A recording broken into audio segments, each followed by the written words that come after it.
ನಮಸ್ಕಾರ ನನ್ನ ಹಿತೈಷಿಗಳಿಗೆ. ನಾನು ಚೆನ್ನಾಗಿದ್ದೀನಿ, ನೀವೆಲ್ಲ ಚೆನ್ನಾಗಿದ್ದೀರಾ ಅಂತ ತಿಳ್ಕೊಂಡಿದ್ದೀನಿ. ಇವತ್ತು ಗಟ್ಟಿ ಅವಲಕ್ಕಿಲಿ ಒಂದು ಸ್ವೀಟ್ ಮಾಡೋಣ. ಪ್ರಸಾದನೂ ಅನ್ಬೋದು, ಸ್ವೀಟು ಅನ್ಬೋದು, ಏನು ಬೇಕಾದರೂ ಅನ್ಬೋದು. ಅಷ್ಟು ಚೆನ್ನಾಗಿರುತ್ತೆ ಮತ್ತು ಟೇಸ್ಟಿಯಾಗಿರುತ್ತೆ. ಇದು ಅವಲಕ್ಕಿಲಿ ಮಾಡೋದು ಉಪವಾಸಕ್ಕೂ ಬರುತ್ತೆ ನಿಮಗೆ. ಇದು ಅವಲಕ್ಕಿ ಗಟ್ಟಿ ಅವಲಕ್ಕಿನೇ ಆಗಬೇಕು ಇದಕ್ಕೆ. ನೋಡಿ, ಗಟ್ಟಿ ಅವಲಕ್ಕಿ ತೊಗೊಂಡಿದ್ದೀನಿ. ಇದನ್ನು ತೊಳೆದು ನೆನೆಸ್ಕೊಳ್ಳೋಣ.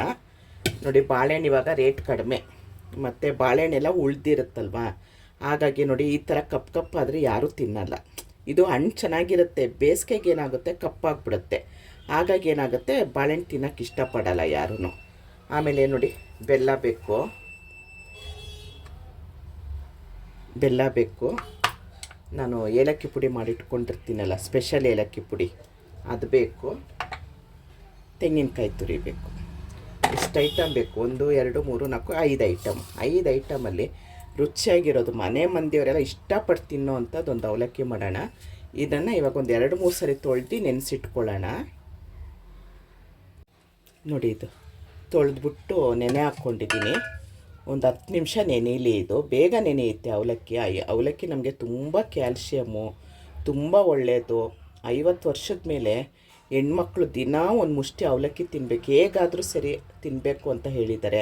ಅದಕ್ಕೋಸ್ಕರ ಇವತ್ತು ಈ ಥರ ತೋರಿಸ್ತಾ ಇದ್ದೀನಿ. ಇದು ನೆನೀಲಿ. ಈಗ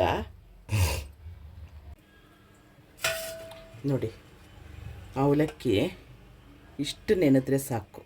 ನೋಡಿ, ಇಷ್ಟು ನೆನೀಲಿ ಅವಲಕ್ಕಿ. ಇದನ್ನು ಹಿಂಡಿ ತೆಕ್ಕೊಳ್ಳೋಣ. ತುಂಬ ಹಿಂಡೋ ಅವಶ್ಯಕತೆ ಏನು ಬೇಡ. ತುಂಬ ಹಿಂಡಿದ್ರೆ ಡ್ರೈ ಆಗುತ್ತೆ.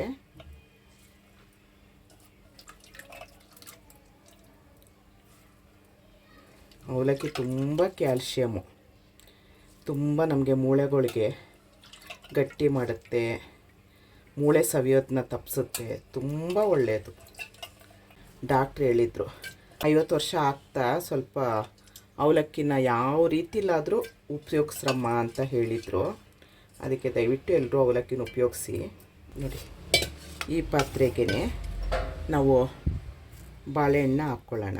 ಬಾಳೆಹಣ್ಣು ಮೆತ್ತಗಾದಷ್ಟು ತುಂಬ ಚೆನ್ನಾಗಿರುತ್ತೆ. ಇದು ಕಾಯಿ ಬಾಳೆಹಣ್ಣು ತಗೊಳ್ಬೇಡಿ.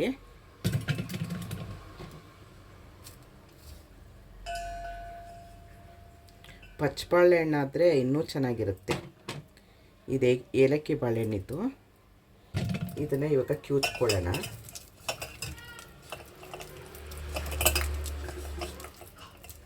ನೀವು ಹೆಚ್ಚಾಕ್ಕೊಂಡ್ರೂ ಆಗುತ್ತೆ, ಆದರೆ ಕಿವುಚ್ಕೊಂಡ್ರೆ ಕೈಯಲ್ಲಿ ಕಿವುಚ್ಕೊಳ್ತೀವಲ್ವ, ಅದು ಟೇಸ್ಟೇ ಬೇರೆ.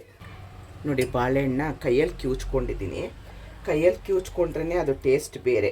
ದೇವ್ರು ನಮಗೇನಕ್ಕೆ ಕೈ ಕೊಟ್ಟಿದ್ದಾನೆ ಹೇಳಿ ಅಲ್ವಾ. ಅದಕ್ಕೆ ಸ್ವಲ್ಪ ಕಾಯಿ ತುರಿ ಹಾಕ್ಕೊಳ್ಳೋಣ. ಹಸಿ ಕಾಯಿ ತುರಿನೇ ಹಾಕ್ಕೊಳ್ಳಿ, ಒಣಗಿದ್ದಾದರೆ ಚೆನ್ನಾಗಿರಲ್ಲ. ಇದಕ್ಕೆ ಸ್ವಲ್ಪ ನಿಮ್ಗೆ ಎಷ್ಟು ಜನಕ್ಕೆ ಮಾಡ್ತೀರಾ ನೋಡಿಕೊಂಡು ಮಾಡ್ಕೊಳ್ಳಿ. ನಾನು 2 ಬಾಳೆಹಣ್ಣು ಮಾಡ್ತಿರೋದಲ್ವ. ಸ್ವಲ್ಪ ಇದಕ್ಕೀಗ ಬೆಲ್ಲ ಹಾಕೋಕ್ಕಿಂತ ಮುಂಚೆ ಏಲಕ್ಕಿ ಪುಡಿ ಹಾಕ್ಬಿಡ್ತೀನಿ, ಯಾಕಂದರೆ ಕಿವುಚ್ತೀವಲ್ಲ.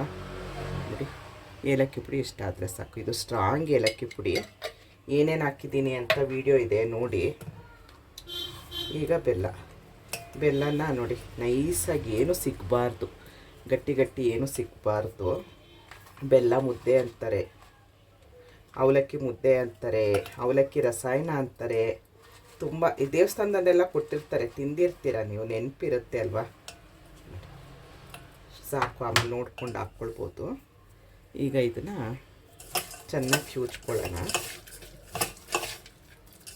ನನಗೆ ಬೆಲ್ಲ ಸ್ವಲ್ಪ ಸಣ್ಣದಾಗಿ ಅಲ್ಲಲ್ಲಿ ಸಿಗ್ತಾ ಇರಬೇಕು ತಿನ್ನಬೇಕಾದ್ರೆ. ಒಂದೊಂದು ತುತ್ಕೂ ಚೂರು ಬೆಲ್ಲ ಸಿಗ್ತಾ ಇದ್ದರೆ ನಂಗೆ ತುಂಬ ಇಷ್ಟ. ಹಾಗಾಗಿ ನಾನು ಬೆಲ್ಲ ತುಂಬ ಕುಟ್ಕೊಳ್ಳಲ್ಲ.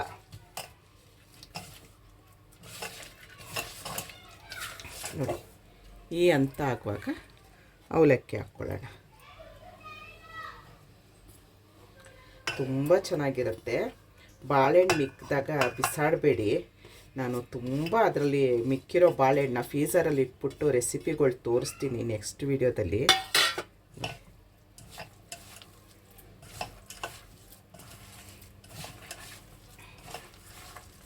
ತಿಂತಾ ಇದ್ದರೆ ಇನ್ನೂ ತಿನ್ನಬೇಕು ಅನಿಸುತ್ತೆ, ಅಷ್ಟು ಚೆನ್ನಾಗಿರುತ್ತೆ.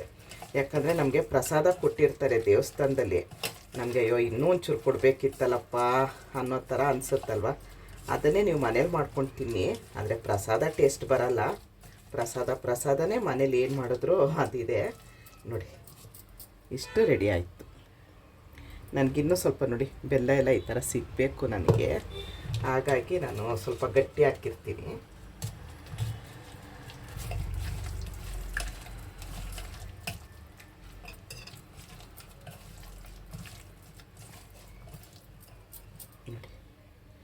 ಇಷ್ಟಾದರೆ ಸಾಕು. ನನಗೆ ಈ ಥರ ಬೆಲ್ಲ ಸಿಗಬೇಕು, ಸಣ್ಣ ಸಣ್ಣ ಪೀಸು ಬಾಯಿಗೆ.